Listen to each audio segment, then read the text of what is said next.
화면 잘 보이시죠? 네. 자, 먼저 이 자격 시험을 이제 주관하고 있는 한국 실내 건축가 협회에 대해서 이제 잘 알고 계시겠죠?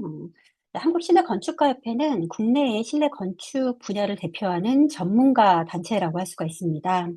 실내 건축 분야의 발전을 위해서 현재 굉장히 많은 일들을 하고 있는데요. 그중에 가장 많이 알려져 있는 것이 아마 인재 양성 프로그램이라고 할 수가 있고요. 여러분들 잘 아시고 알고 계시는 대한민국 실내 건축 대전을 저희 협회에서 주최를 하고 있고, 이 대전은 학생들을 대상으로 하죠. 그리고 전문가를 대상으로 하는 것은 골든 스케일 어워드를 우리가 운영을 하고 있습니다. 죄송합니다. 그리고 또 협회는 이제 세계 실내 건축가 연맹이라든지 또 아시아 태평양 스페이스 디자이너 연맹과 같이 이제 국제 단체 회원으로 활동을 하고 있고요. 국내에 우리 다양한 유관 단체들과 또 협력해서 사업도 진행을 하고 있습니다. 그리고 그 이외에는 이제 재능 기부라든지 또 전문가들을 대상으로 세미나를 하고 실무 중심 교육 프로그램도 함께 운영을 하고 있습니다. 굉장히 다양한 활동들을 하고 있는데요. 오늘은 실내 디자이너 자격 시험에서에 대해서 설명을 드리는 시간을 갖도록 하겠습니다.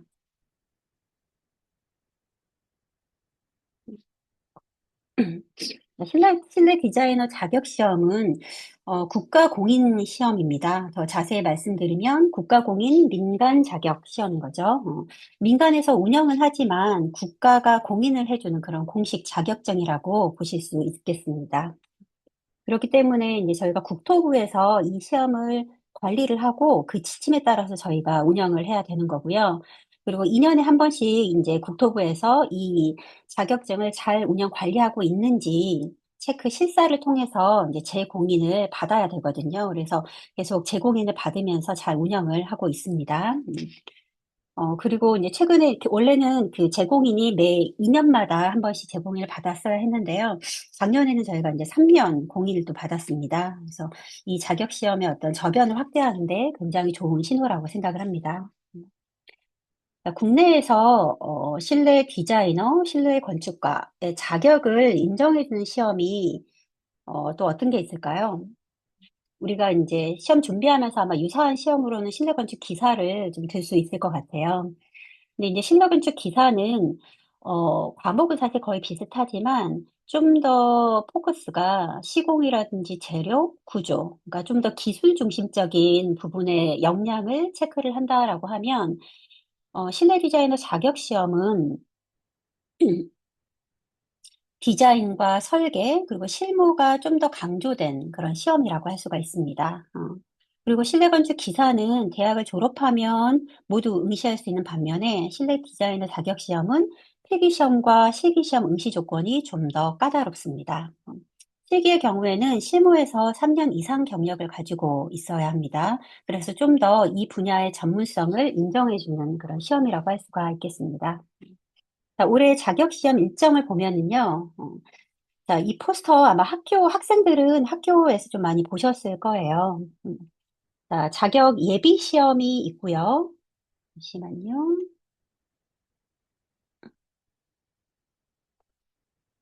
보이시죠? 네. 자, 자격 예비 시험이 있고, 그 다음에 이 자격 예비 시험, 필기 시험을 합격하신 그 수험생에 한해서 자격 시험을 볼 수 있는 자격이 주어집니다. 그래서 1차 필기 시험, 그리고 2차 실기 시험, 이렇게 구성이 되어 있고요.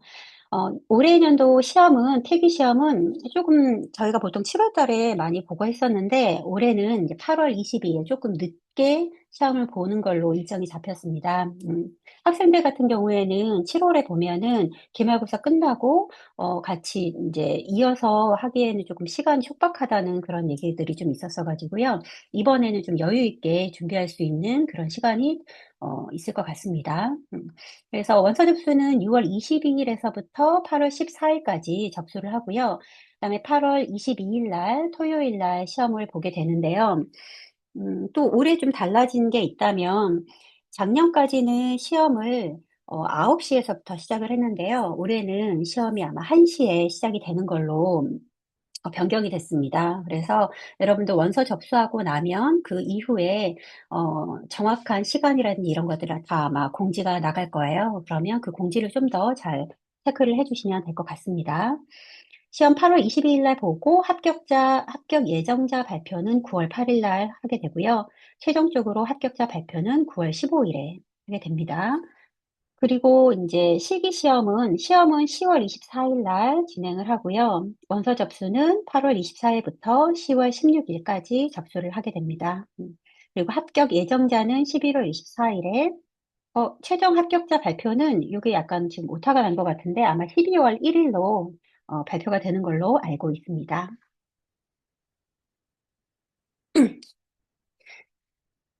자, 이제 실내 건축가, 실내 디자이너란 직업이 국제적으로 어떤 기준과 역할로 정의되고 있는지를 좀 간단하게 보고 넘어가겠습니다. 왜냐하면 우리 이제 이 자격 시험이 결국은 이 직업의 역할을 얼마나 잘 수행할 수 있는지를 평가하는 것이기 때문에 우리 그 기준을 먼저 이해하는 게 중요하다고 생각을 합니다. 여기 보시면 이 NCIDQ라고 하는 것은 미국 인테리어 디자이너 자격 시험입니다. 그래서 이 국제 공인 자격 시험에서 정의하고 있는 인테리어 디자인의 기본 개념에 대한 여기 정의가 나열이 되어 있는데요. 인테리어 디자인의 핵심은 결국은 인간 중심이라고 하는 이 키워드가 굉장히 중요합니다. 인간 중심으로 건강, 안전, 복지를 고려한 공간을 설계하는 그런 전문 분야라는 것이고요. 결국은 인테리어 디자인이라고 하는 것은 단순히 어떤 스타일링을 하는 걸로 끝나는 게 아니라 인간을 위한 환경 설계에 가깝다고 보실 수가 있겠습니다. 그리고 이제 여기에서는 인테리어 디자이너의 역할이 좀 더 확장이 되는데요. 최근에 우리가 많이 얘기가 나오고 있는 지속 가능성이라든지 또 법적 부분, 그리고 윤리적인 책임까지 포함된 전문직이라는 점이 굉장히 중요합니다. 그리고 재료라든지 조명, 인간 행동, 이런 다양한 요소들을 통합적으로 다루게 됩니다.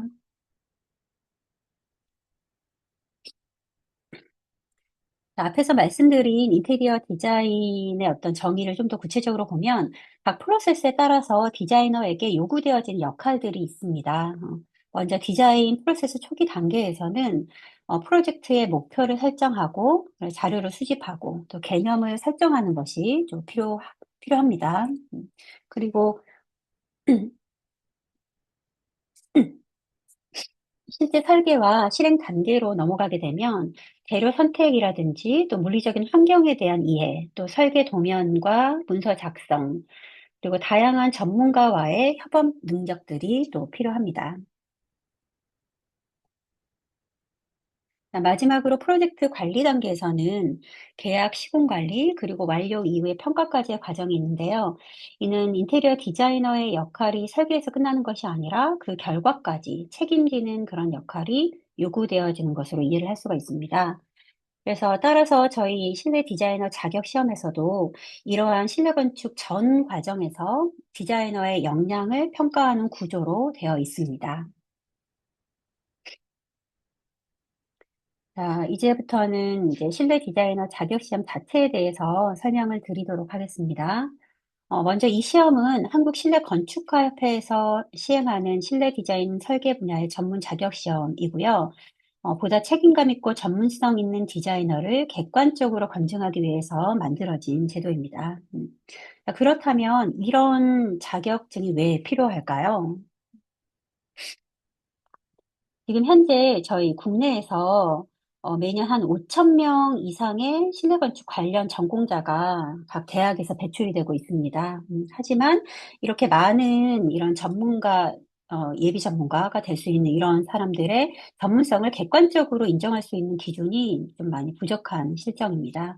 그래서 이 자격 제도는 대외적으로는 디자이너의 어떤 신뢰성을 좀 확보를 하고, 또 내부적으로는 디자이너 스스로 어떤 전문성을 갖고 정체성을 좀 확립하기 위한 목적으로 운영이 되고 있습니다. 그리고 이제 이 자격증은 국토교통부 공인, 아까 국가공인 민간 자격으로 말씀을 드렸죠. 그래서 지금 공인번호 이제 2016-3호로 최초 공인을 받은 이후에 현재까지 잘 유지가 되고 있습니다. 그리고 이제 앞에서 보셨던 NCRDQ와 같이 이제 국제적인 전문 자격 시험과 동일한 취지를 가지고 운영이 된다라고 보시면 됩니다.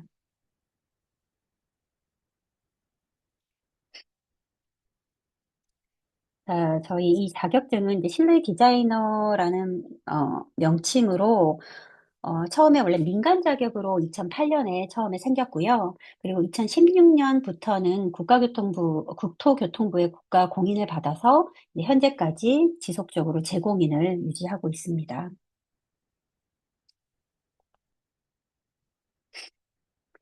자, 우리 이제 시험 구성을 좀 보시면은요. 크게 이제 일단 두 개로 크게 나뉘죠. 필기 시험과 실기 시험.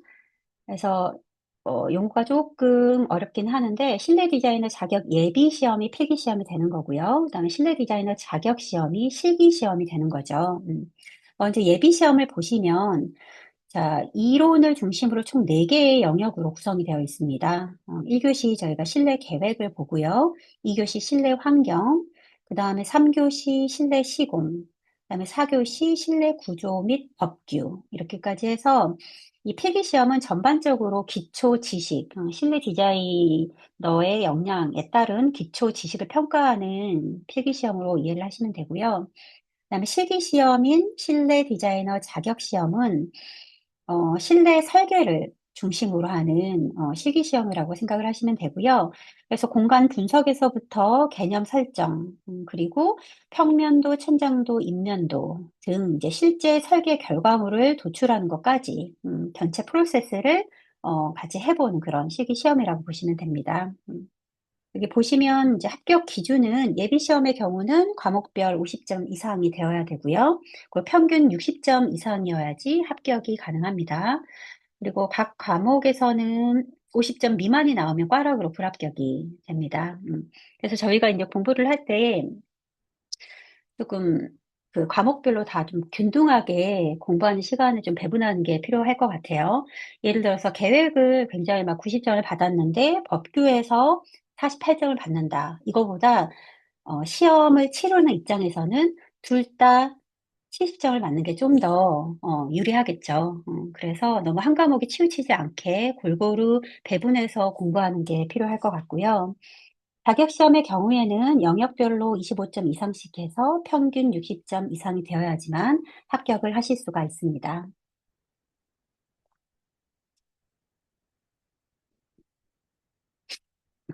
그리고 응시 자격은 예비 시험하고 자격 시험이 조금 다른데요.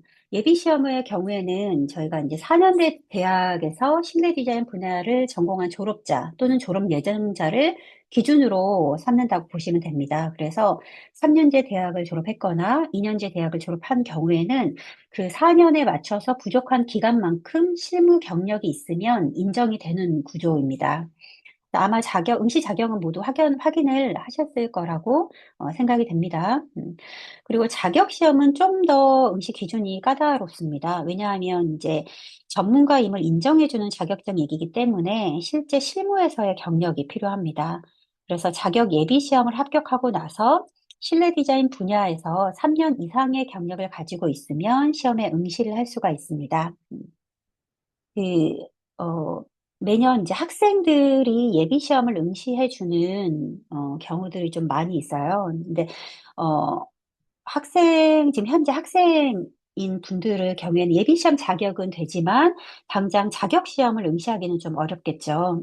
그래서 미리 예비 시험을 봐두시고 그리고 나서 이제 사회에 나가서 실무를 3년 이상 쌓으신 다음에 그때 이제 실기 시험을 보면 되고요. 지금 현재 실무에 현업에 계시는 분들 같은 경우에는 이제 올해 공부를 시작하신 만큼 예비 자격 시험 하고 그다음에 자격 시험을 연달아서 같이 한 번에 공부할 때 이렇게 한번 끝내는 것들을 좀 추천을 드립니다. 그리고 학생들 같은 경우는 이제 실내건축 기사 많이 공부하잖아요.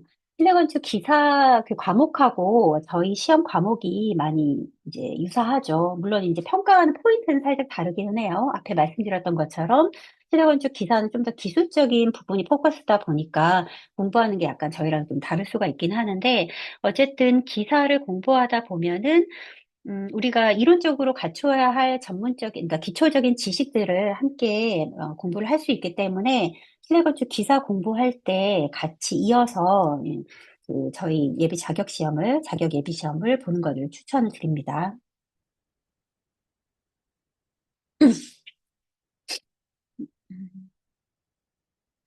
그리고 자격 예비 시험에서 이제 제출해야 되는 서류들이 있어요. 응시 원서하고 이제 응시료가 있고요.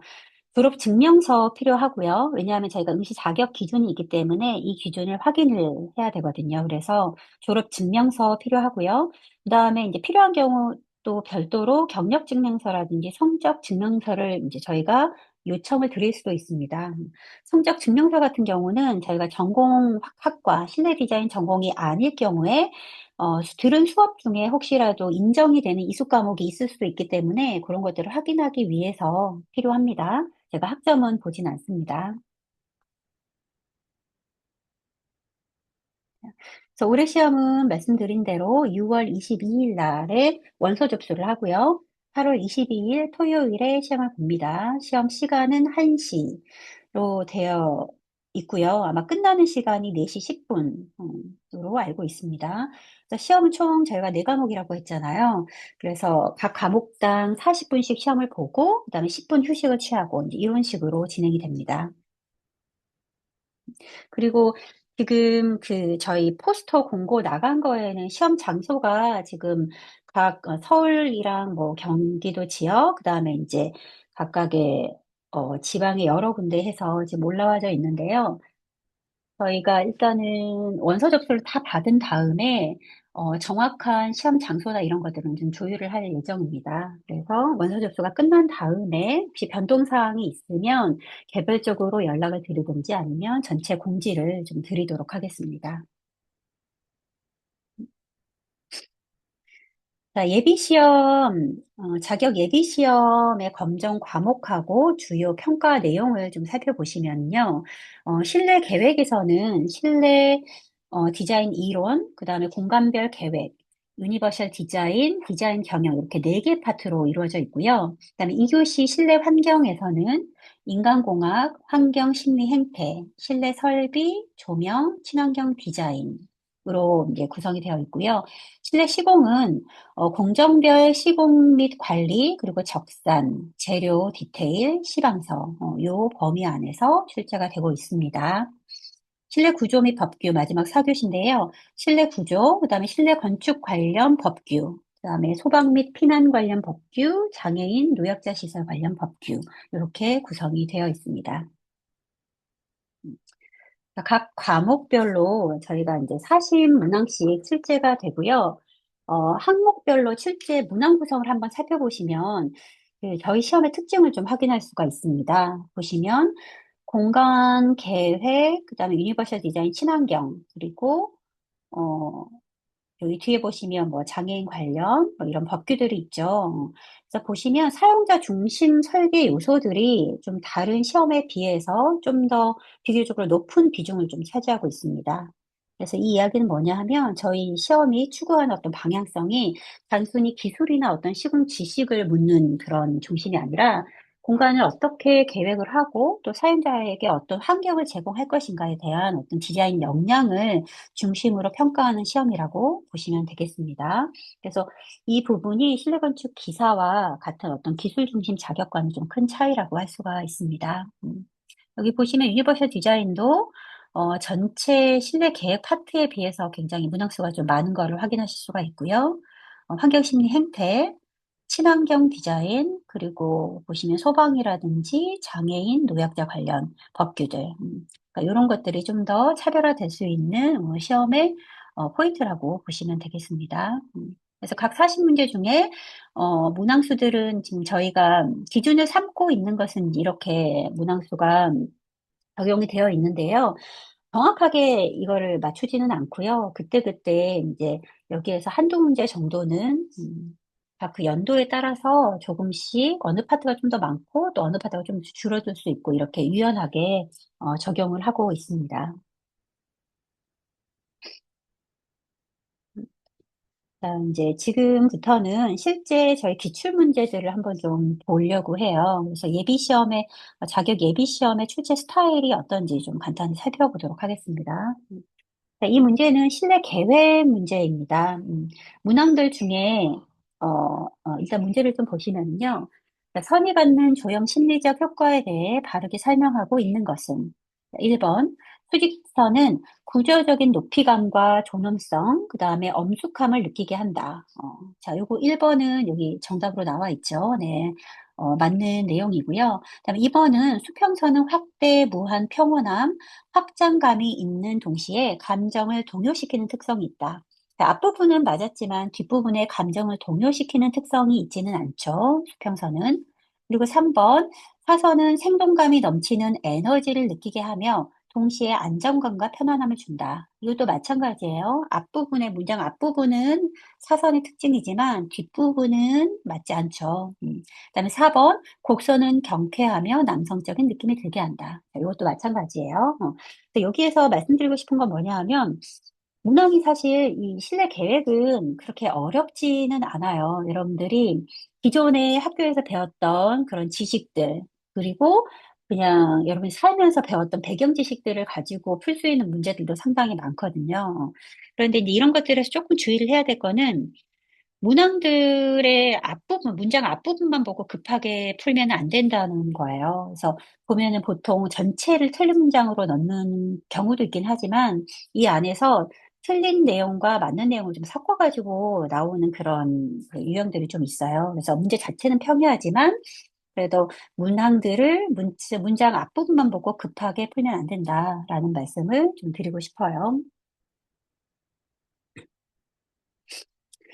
그다음에 여기는 공간에 대한 설명 중 잘못된 것은 자, 공간은 적극적인 공간과 소극적인 공간으로 구성되어 있다.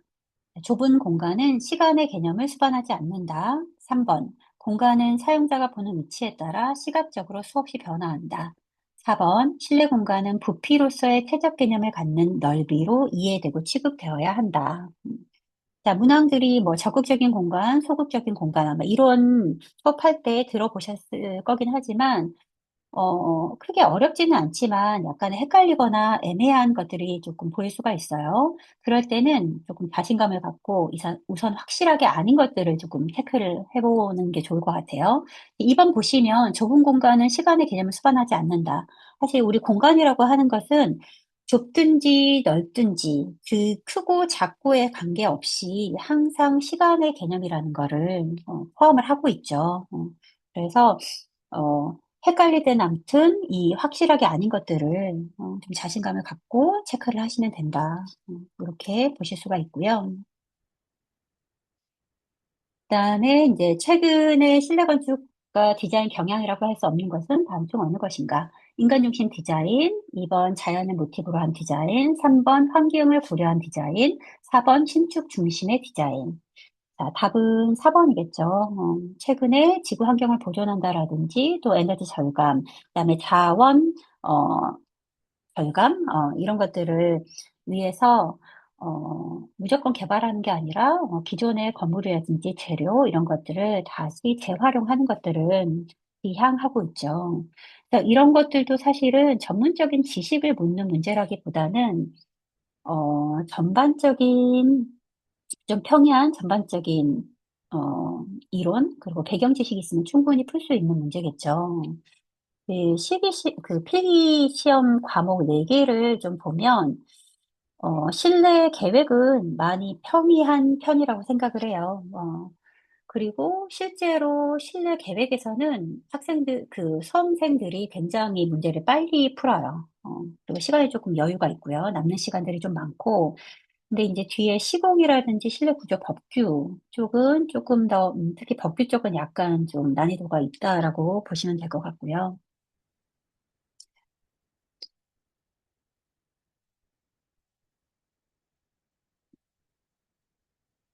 그다음에 이제 이 문항은 실내 건축 계획의 디자인 프로세스, 프로그래밍 순서를 맞추는 문제인데요. 이런 식으로 순서를 물어보는 문제가 항상 출제가 됐었습니다.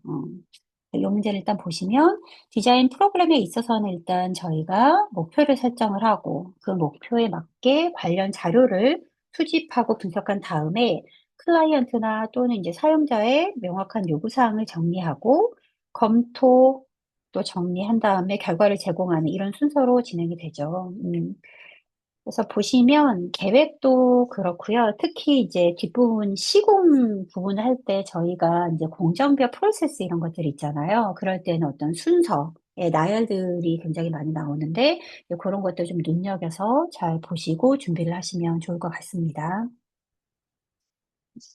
여기도 마찬가지로 프로세스에 대한 문제죠. 백화점의 공간 디자인 프로세스를 묻는 문제인데 정답은 기본 전략 계획 다음에 마스터 플랜을 세우고 세부적인 스토어 플랜, 그 다음에 스토어 디자인, VMD 순으로 매크로한 관점에서 이제 마이크로한 관점으로 이렇게 이어지게 되는 거죠. 이런 식의 어떤 순서와 관련된 문항들이 자주 출제가 되고 있습니다. 다음은 실내 환경 문제입니다. 조명에 관련된 문항인데요.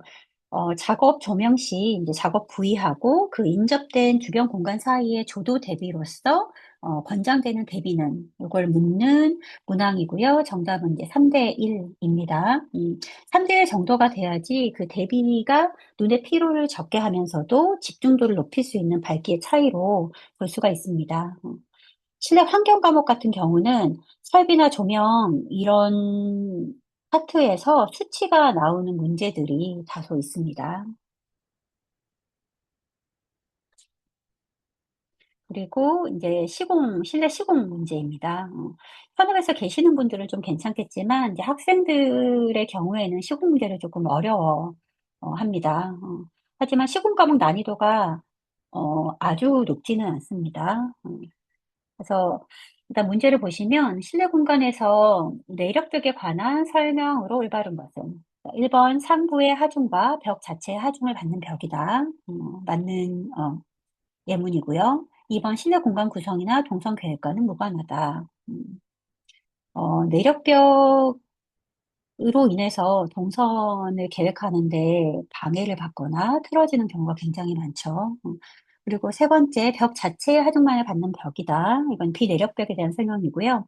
4번, 건식 구조로만 구성된다. 이것도 마찬가지입니다. 이 문제를 보면 내력벽과 비내력벽의 정의를 정확하게 이해하고 있으면 쉽게 풀 수 있는 문제겠죠. 제가 보여드리는 문제들이 사실 뭐 난이도가 그렇게 높은 문제들은 아니에요. 그러니까 저희가 이제 문제를 낼 때 난이도 조절을 상중하로 적절하게 배분을 해서 문제를 내고 있거든요. 그리고 전년도에 문항의 난이도를 보고 그다음에 꽈럽 비율이라든지 이런 것들을 보면서 그 후년에 거기에 맞춰서 조금씩 조율을 하면서 문제를 출제를 하고 있습니다. 그래서 문제가 너무 어려운 문제로만 출제되지 않게끔 조금 신경을 쓰고 있다라는 거를 말씀을 드리고 싶고요. 그다음에 이게 마지막 이제 가장 많이들 어려워하는 실내 구조 및 법규 문제입니다.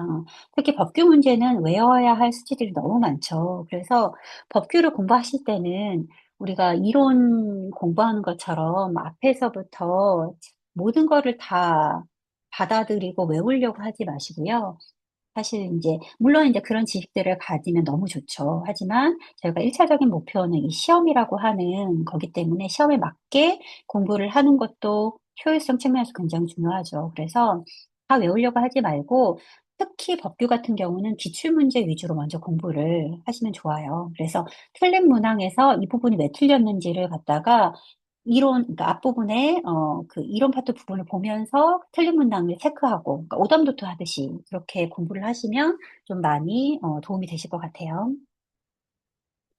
자, 여기까지 문제들 예시를 한번 봐봤고요.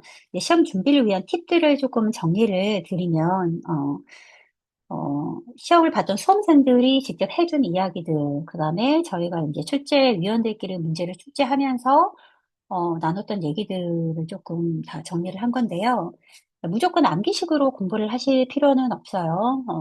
물론 이제 암기가 필요한 과목들이 분명히 있기는 하죠. 그렇지만 앞에 저희가 예시를 보여드렸던 것처럼 암기보다는 그냥 이해를 하고 풀어야 하는 문제들도 꽤 많아요. 그렇기 때문에 무조건 암기식으로 공부하지는 말고 기존의 기출 문제 굉장히 중요합니다. 사실 이 저희 자격 시험이 문제은행에서 선제하는 방식으로 출제가 되고 있어요. 그렇다 보니까 기출 문제가 굉장히 중요합니다. 그래서 기존의 기출 문제를 풀면서 이론을 같이 왔다 갔다 하면서 보강하는 식으로 문제의 유형을 좀 익히는 게 좋을 것 같고요. 그래서 보시면 기출 문제를 풀면서 본인이 알고 있는 지식 수준을 진단하고 부족한 과목은 교재를 가지고 공부를 합니다. 라고 되어 있고요. 그다음에 문제는 단연치를 풀어보는 게 당연히 중요하고요. 그러니까 기출 문제는 많이 풀어보면 풀어볼수록 중요하겠죠. 그리고 이제 한 번만 풀어보지 말고 여러 번 반복해서 풀면 사실 문제 유형이 조금 익숙해질 거예요. 그리고 음, 계속 반복돼서 출제되는 파트들이 있어요. 이제 그런 거에 대한 게 아마 여러분들이 보이기 시작을 할 거거든요. 그래서 그 부분도 굉장히 중요하다라고 할 수가 있고요. 그리고 저희가 그 기출문제 집이 어, 출판사에서 저희 출판사 가지고 나온 게 있어요. 있는데 아마 지금은 구매가 가능하지 않은 것 같고요. 저희가 이제 협회에서 PDF 파일로 기출문제를 가지고 있거든요. 그래서 그 관련된 자료들을 이메일을 주시면 우리 그 사무국에서 여러분들한테 그 관련된 기출문제 자료를 보내드리도록 할게요. 그래서 지금 여기 저희 채팅창 있죠? 이 채팅창에 성함하고 이메일, 그다음에 전화번호 이렇게 해서 올려주시면 저희 국장님께서 체크하셔서 각각 개별적으로 이메일로 이제 참고 자료들 보내드리도록 하겠습니다. 잠시만, 참고 자료들. 잠시만요. 음, 제가 파일을 조금 보여드리고 싶은데, 아니요, 이게 안 되네. 자, 그대로 그냥 볼게요. 자, 꽈락은 50점이고 전체 평균 60점이라는 거 체크 꼭 하셔야 되고요. 또 여기 보이는 것처럼 이메일 주소, 전화번호 남기면 시험 대비 참고 자료 보내드릴게요. 그 우리가 시험 시간이 40분이라고 했잖아요. 사실은 이제 준비 없이 저희의 기출 문제를 보면 많이 어렵다고 느낄 수가 있어요. 그런데 이제 조금만 기출 문제를 풀어보시면 어렵지 않다라는 거를 깨달으실 거예요. 그러니까 여러분들 겁먹지 않아도 될 것 같아요. 그래서 이제 시험 저희가 감독을 하러 들어가면 의외로 굉장히 빨리 풀고 시간이 남는 수험생들이 꽤 있어요.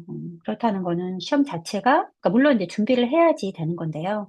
준비를 조금이라도 하면 그렇게 어렵지는 않다라고 이해를 하시면 될 것 같아요. 자, 요 다음은 이제, 저희 실기시험이죠.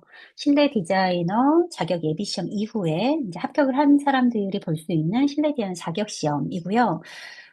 자격시험에서는 저희가 이렇게 개요, 프로그램, 설계 조건, 요구사항, 법례 이렇게 5가지를 주어져요. 그러면 이거를 보고 이 조건에 맞춰가지고 실제 디자인 프로세스에 맞게 설계를 진행을 하게 되는 거죠. 그래서 이제 계획 개요 같은 거 보시면 여기에서는 이제 재작년에 업무 공간 관련된 이제 문제였었고요. 제가 매년 이제 어떤 공간을 대상으로 할 건지를 이제 논의를 해서 정해요. 어떨 때는 업무 공간이 될 수도 있고, 어떨 때는 뭐 재택 그러니까 재택 공간이 될 수도 있고, 어떨 때는 뭐 공공의 어떤 공간이 될 수도 있고 하는데, 가능하면 좀 더 시의성을 갖춘 주제를 고르려고 노력을 해요. 그래서 코로나 때는 이제 재택 공간을 우리가 나오기도 했었고요. 그 이후에 이제 업무 공간의 흐름이나 이런 게 바뀌면서 업무 공간이 나오기도 했었고요. 음. 그래서 이제 그런 것들을 조금 주의 깊게 살펴보면서 준비를 하시면 될 것 같고요. 그리고 팁을 드리면 전년도에 나왔던 주제는 안 나오겠죠. 그렇죠? 그래서 그런 것도 팁이니까 좀 보면서 준비를 하시면 될 것 같아요. 그 실기시험 관련해서는 저희가 이제 나중에 실기시험 보기 전에 별도로 또 설명회를 진행을 할 거예요. 그래서 그때 좀 더 자세히 말씀드리는 걸로 하고요. 오늘은 간단하게만 조금 훑어보도록 할게요. 자, 요게 이제 그 프로그램, 음, 하고 또 요구사항, 그리고 이제 법례까지 이렇게 주어지게 되는데요.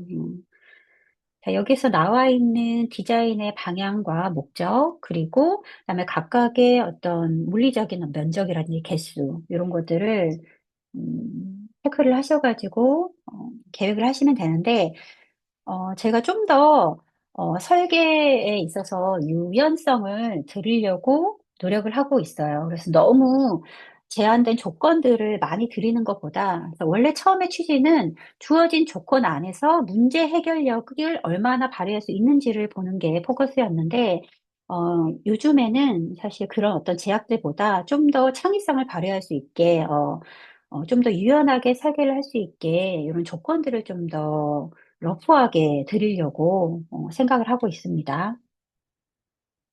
자, 여기서부터는 이제 실제 저희 그 수험생들 답안 사례입니다. 여기 보시면 이제 그 주어진 그 조건에 따라서 디자인 목적이나 방향성을 잡고 또 이제 컨셉 잡죠. 그다음에 조닝 및 다이어그램이 이제 진행이 되고요. 그 다음에 이제 각 공간에 대해서 공간을 어떤 식으로 계획할 건지, 이렇게 글로써 서술하는 경우도 있고, 또는 이제 토시도 스케치로, 어, 보여주시는 분들도 있습니다. 그리고 이제 요거 평면도고요. 저희가 그 평면도는, 요거 생각났을 때 다시 말씀드릴게요. 저희가 그 필기 자격 예비 시험에서 그 시공에서 적성 문제가 8문제인가 있어요. 어렵지는 않은데, 어쨌든 그 적성 문제를 풀려면은 여러분들 그 계산기가 필요하잖아요. 그래서 시험 볼 때 계산기 반입이 가능합니다. 가능한데 대신 그 스마트폰이나 뭐 이런 식으로 스마트 기기와 연결되지 않는 그런 계산기는 사전에 말씀을 해주시면 시험 시간에 충분히 그걸 이용해서 시험을 보실 수 있게끔 하고 있습니다. 그리고 이 실기시험 같은 경우는 제도판을 보통 가지고 오셔갖고 시험을 보긴 하는데 프리핸드로 하셔도 되고 제도판에 대고 뭐 그리셔도 돼요. 근데 사실 저희가 시간을 총 8시간을 드리지만 시간이 그렇게 여유가 있지는 않아요. 그래서 적당히 어떤 프레임 정도나 기준선만 제도판으로 잡아주고 대부분 이제 프리핸드로 많이 진행을 하십니다. 그다음에 그 평면도에 맞게끔 천장, 조명 관련돼서 요거 배치를 하는 천장도 있고요. 그다음에 여기 같은 경우는 지금 세대 분리형 주거 공간 관련된 프로젝트였는데요. 디자인 퍼포즈하고 디자인 컨셉, 그다음에 각각의 스페이스 프로그램이죠. 면적에 대한 것들 있고요. 그다음에 여기 이 사례 같은 경우는 각각의 공간을 좀 더 시각적으로 보여주려고 노력을 한 것 같아요. 그래서 조닝이라든지 버블 다이어그램 그리고 다양한 투시도들 볼 수가 있고요. 그다음에 여기 평면도죠.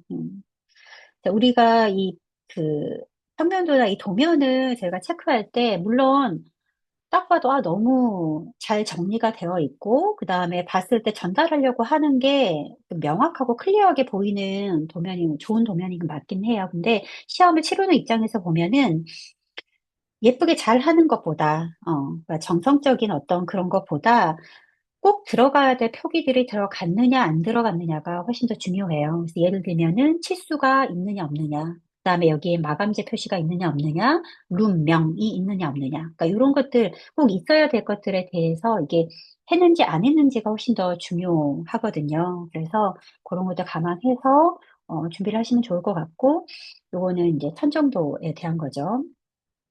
그다음에 여기도 음, 디자인 컨셉 미니멀 모던으로 잡아서 자, 버블 다이어그램 조닝하고, 그다음에 스케치들 보시고, 이제 평면도죠.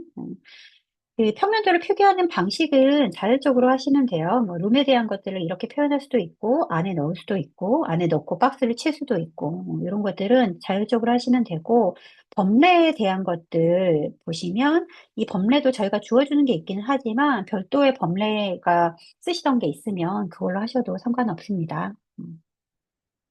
자, 여기도 마찬가지로 한번 보시면 되고요. 자, 지금 보시면 이제 실무에 계신 분들은 그래도 좀 괜찮은데 이제 학생분들은 조금 겁을 먹을 수 있을 것 같아요. 근데 어쨌든 여러분들이 지금 필기 시험을 보게 되면 3년이라고 하는 이제 숙련 기간이죠. 한마디로 얘기하면 실내 디자이너로서. 그래서 그 실무 기간을 거치고 난 다음에는 사실은 그렇게 어렵게 느껴지시지는 않으실 거라고 생각을 하거든요. 그래서 이제 여기까지 실기에 관련된 말씀을 드렸고요. 네. 음, 자, 자, 여기까지 이제 저희가 준비한 내용이고요. 혹시 어, 네. 혹시 궁금하신 점이 있으실까요? 질의해 주시면 제가 아는 선에서는 다 답변을 드리도록 할게요. 잠시만요. 음, 네. 자, 혹시 궁금하신 게 있으실까요? 음. 일단은 그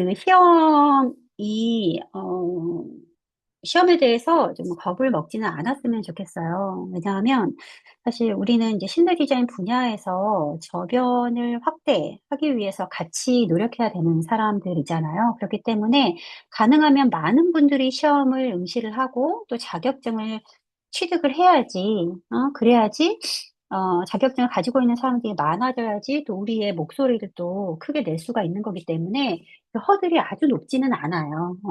근데 그렇다고 해서 또 너무 이게 전문가를 공인해주는 자격이다 보니까 또 너무 변별이 없어도 안 되겠죠. 근데 아무튼 제가 말씀드린 대로 기출 중심으로 조금만 공부를 하면 그래도 너무 걱정은 하지 않으셔도 된다라는 말씀을 드리고요. 근데 물론 일단은 열심히 좀 준비를 하기는 해야 되겠죠. 혹시 다른 질문 있으실까요? 음, 자, 질문 없으시면 일단 이제 오늘 2026년도 자격시험에 대해서는 설명회를 마치도록 하고요. 이후에 혹시 궁금하신 거나 이런 게 있으시면 저희 협회 사무실로 연락을 주시면 저희가 검토하고 개별적으로 다시 피드백을 드리도록 하겠습니다. 네, 오늘 들어주셔서 감사하고요. 네, 이만 마무리하겠습니다. 감사합니다.